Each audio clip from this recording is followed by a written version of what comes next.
ជំរាបលោកគ្រូជំរាបសួរលោកគ្រូទេថ្ងៃនេះមកបកស្រាយមេរៀនទី3ការវិតម្លៃផ្នែកចំណេះដឹងនិងដំណើរការបញ្ញានៅក្នុងនោះមានវត្ថុបំណងចំនួន4 1ប្រាប់ពីតេស្តផ្សេងៗដែលយើងបានប្រើប្រាស់ឲ្យបានត្រឹមត្រូវ2អនុវត្តសំណួរឆ្លើយតបទៅនឹងការកម្រិតរបស់ Bloom taxonomy 3ជ្រើសរើសការធ្វើតេស្តឲ្យសមស្របជាមួយនឹងកម្រិត Bloom taxonomy 4កំណត់វិនិច្ឆ័យក្នុងការជ្រើសរើសលទ្ធផលសិក្សារំពឹងទុកក្នុងមួយពេលនៅក្នុងមេរៀននេះមានមាតិកាចំនួន4 1សេចក្តីផ្ដើម2វិធីឬប្រភេទនៃការវិតម្លៃក្នុងថ្នាក់រៀន3ប្រភេទនៃលទ្ធផលសិក្សារំពឹងទុកតាមបែបពុទ្ធិ4លក្ខណៈវិនិច្ឆ័យក្នុងការជ្រើសរើសលទ្ធផលសិក្សារំពឹងទុកមួយពេលសិក្សាក្នុងសេចក្តីផ្ដើមការវិតម្លៃគឺជាអ្វីដែលអាចទុកចិត្តចាប់ផ្ដើមជាមួយនឹងការពណ៌នាបែបច្បាស់ដើម្បីឲ្យការសិក្សាធ្វើការរំពឹងដើម្បីឲ្យការសិក្សារំពឹងទុករបស់សិស្ស1សេចក្តីផ្ដើមការវិតម្លៃដែលអាចរំពឹងទុកហើយវាចាប់ផ្ដើមជាមួយនឹងការពណ៌នាច្បាស់នៅសម្បទាសិក្សារំពឹងទុករបស់សិស្សសម្បទាសិក្សារំពឹងទុករបស់សិស្សជាលទ្ធផលបាន2 1ការសិក្សារបស់សិស្ស2ប្រយោជន៍ច្បាស់នៃការរំពឹងទុកដូចជាគោលបំណងវត្ថុបំណងស្តង់ដារឬអ្វីដែលសិស្សគួរដឹងនិងអ្វីដែលសិស្សអាចធ្វើបានចេញពីចំណេះដឹងដែលពួកគេបានរៀនរួច 1.1 ការពិនិត្យឡើងវិញនៅអ្វីដែលជាឥទ្ធិពលដល់សិស្សនៅក្នុងនោះដែរគេបានលើកឧទាហរណ៍ដូចជាអ្នកផលិតនយោបាយ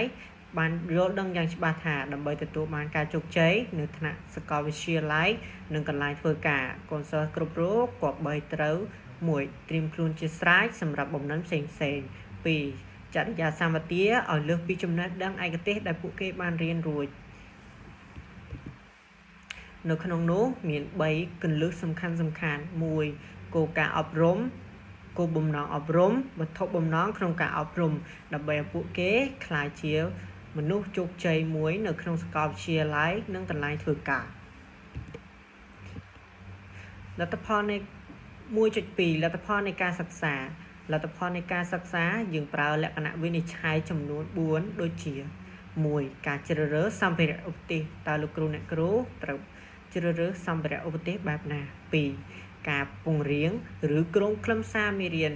នេះគឺជារឿងសំខាន់របស់លោកគ្រូអ្នកគ្រូទាំងអស់គ្នាដូចជាការសរសេរកិច្ចតែងការឬក៏មើលសៀវភៅណែនាំគ្រូជាដើម3ការអភិវឌ្ឍដំណើរការបង្រៀននិងរៀន4ការរៀបចំតេស្តនិងការប្រឡងចំណុចទី4គឺជាចំណុចសំខាន់ការរៀបចំតេស្តនិងការប្រឡងយើងត្រូវតែកំណត់ឲ្យបានច្បាស់នៅការប្រឡងនិងការតេស្តដើម្បីស្គាល់ពីសមត្ថភាពពិតប្រាកដរបស់កូនសិស្សនៅក្នុងទំនាក់ទំនងរវាងគោលដៅអប់រំវត្ថុបំណងទៅនឹងមុខវិជ្ជានិងលទ្ធផលសិក្សារំពឹងទុកក្នុងមួយពេលសិក្សាមានដូចជាគោលបំណងឥរិយាបថនិងចរិយាចំណេះដឹងពុទ្ធិចលនាការបង្ហាញចេញវាសរុបទាំង3នេះដើម្បីចេញស្តង់ដារហើយស្តង់ដារវត្ថុបំណងទូទៅវាសម្រេចឲ្យបានចេញនៅលទ្ធផលសិក្សារំពឹងទុកក្នុងមួយពេលសិក្សានៅក្នុងនោះមានដូចជាគោលបំណងនៃការអប់រំគឺជាអ្វីដែលយើងសិក្សាអ្វីដែលសិស្សសិក្សាហើយចង់បានក្រោយការរៀនចប់នៅកម្រិតថ្នាក់នីមួយៗរបស់ពួកគេឧទាហរណ៍នៅក្នុងការសិក្សាឲ្យយល់ដឹងច្បាស់ពីតម្លៃរបស់បច្ចេកវិទ្យាដូចជាសម័យនេះជាដើមសិស្សទាំងអស់ត្រូវតែយល់ដឹងពីបច្ចេកវិទ្យាដើរឲ្យទាន់តាមការអភិវឌ្ឍរបស់ពិភពលោករៀនគិតនិងសិក្សាស្រាវជ្រាវដោយឯករាជ្យរៀនខ្លាចជាពលរដ្ឋល្អលើកកម្ពស់បំណិនទំនាក់ទំនងជាដើមចំណុចទី4ស្តង់ដារគឺជាអ្វីដែលសិស្សគួរដឹងនិងគួរធ្វើក្នុងខ្លឹមសារមេរៀនតាមកម្រិតថ្នាក់នីមួយៗរបស់ពួកគេឧទាហរណ៍ការបង្ហាញរបស់សិស្សពីការយល់ដឹងរបស់មេរៀនការពន្យល់ដោយការសរសេរជាកថាខណ្ឌនៅក្នុងមេរៀនមួយដែលពួកគេយល់ច្បាស់ពីមេរៀន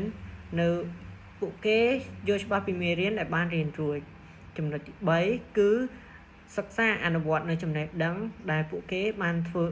រៀនរួចហើយយកអនុវត្តជាក់ស្ដែងទី4សិស្សនឹងស្វែងយល់ថាតើអ្វីពិតឬអ្វីមិនពិតដើម្បីងាយស្រួលពួកគេកំណត់នៅក្នុងសង្គមជាក់ស្ដែងចំណុចទី5វត្ថុបំណងគឺជាការអនុវត្តជាក់ស្ដែងដែលគួរតែត្រូវអនុវត្តនៅចុងមេរៀននីមួយៗហើយវត្ថុបំណងការអប់រំនៅទីនេះមានន័យថាវត្ថុបំណងបង្រៀននិងរៀនសំដៅដល់លទ្ធផលនៃការសិក្សាដែលពួកគេចង់បាន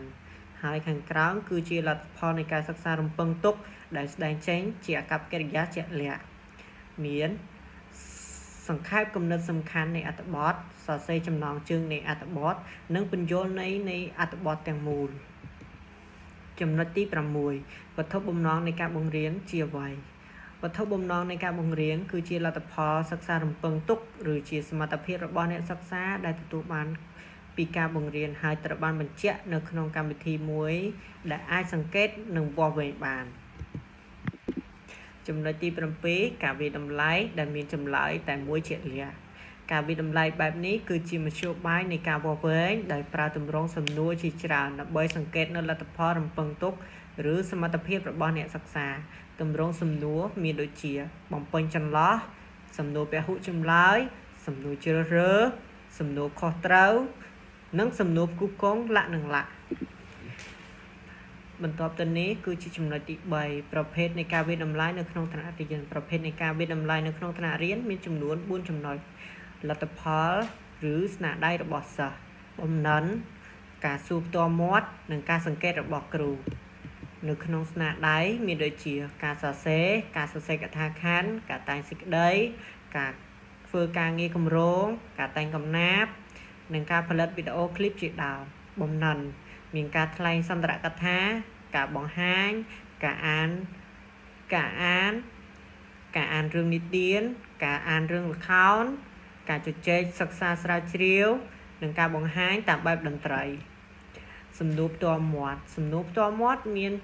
ការសួរបែបមិនផ្លូវការនិងការសួរបែបផ្ទាល់មាត់និងការប្រឡងផ្ទាល់មាត់និងការសម្ភាសន៍ចំណែកឯការសង្កេតរបស់លោកគ្រូមាន2គឺការសង្កេតបែបផ្លូវការនិងការសង្កេតតាមបែបមិនផ្លូវការតាមប្រភេទនៃការវិតម្លៃក្នុងថ្នាក់រៀននេះគឺចង់ឲ្យសិស្សរបស់ខ្លួនមានការស្ទង់មតិអរិយាបថកម្រងសំណួរការកំណត់អត្រាពិន្ទុ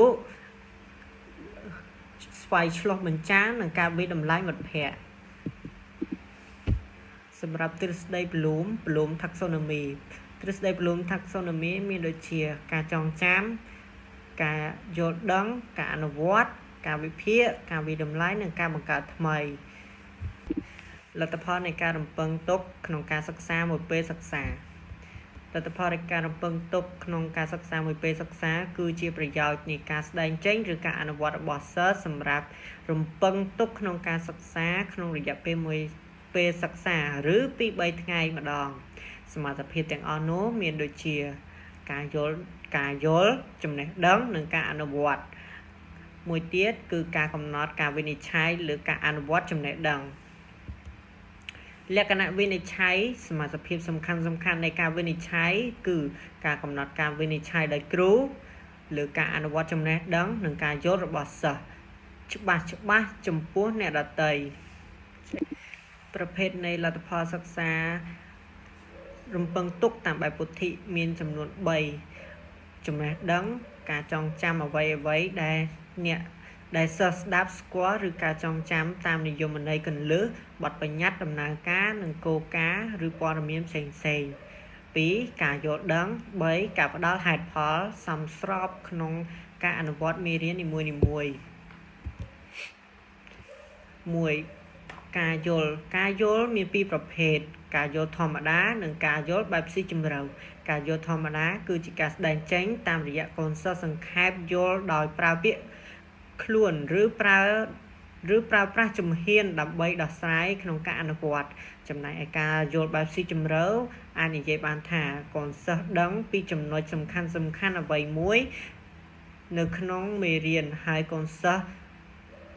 អាចគិតអំពីនឹងការប្រើប្រាស់ចំណេះដឹងក្នុងរបៀបថ្មីឬតាមរបៀបស្មុគស្មាញកូនសិស្សអាចចាក់គំនិតថ្មីនៃ